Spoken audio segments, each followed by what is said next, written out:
Woohoo! Good morning!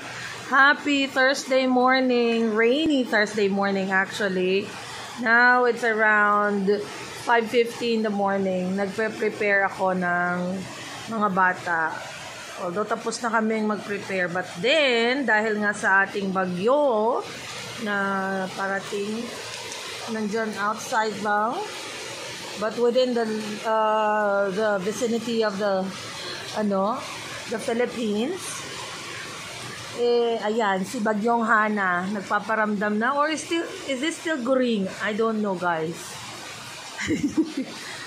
Hindi natin alam kung may pasok po today sa Bulacan, dito sa area namin. But then, minsan kasi ganito lang siya, tapos hihinto din yan mamaya. So, hindi naman agad-agad nagbibigay ng suspension of classes dito. And the school is just like less than 10 minutes away from us. So, ganun nga.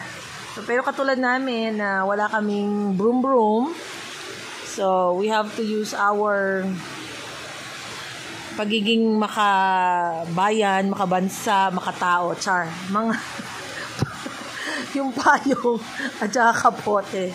Magandang umaga po sa inyo. This is our another Bintana series. This is just outside my window, no?